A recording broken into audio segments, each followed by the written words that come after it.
So now we're going to practice with the AE, which means it's the A and I'm going to add an E. The first one that I have is hat.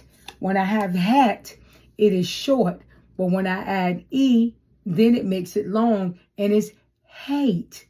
I have mat. When I add an E, it is now mate. I have mad.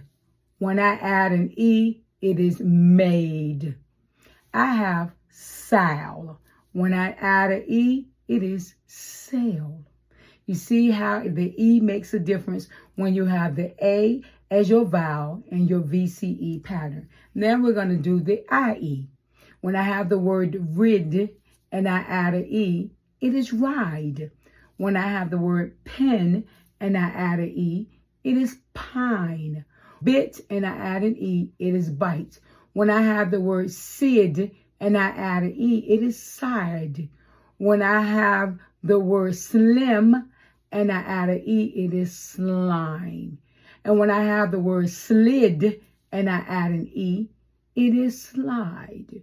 So that was my piece VCE pattern. I have 2 more patterns to go, and then I'm going to make it all make sense. Remember, strong readers aren't born, they're taught. This is sponsored by The Reading Place. Visit us at thereadingplace.org, changing lives one session at a time.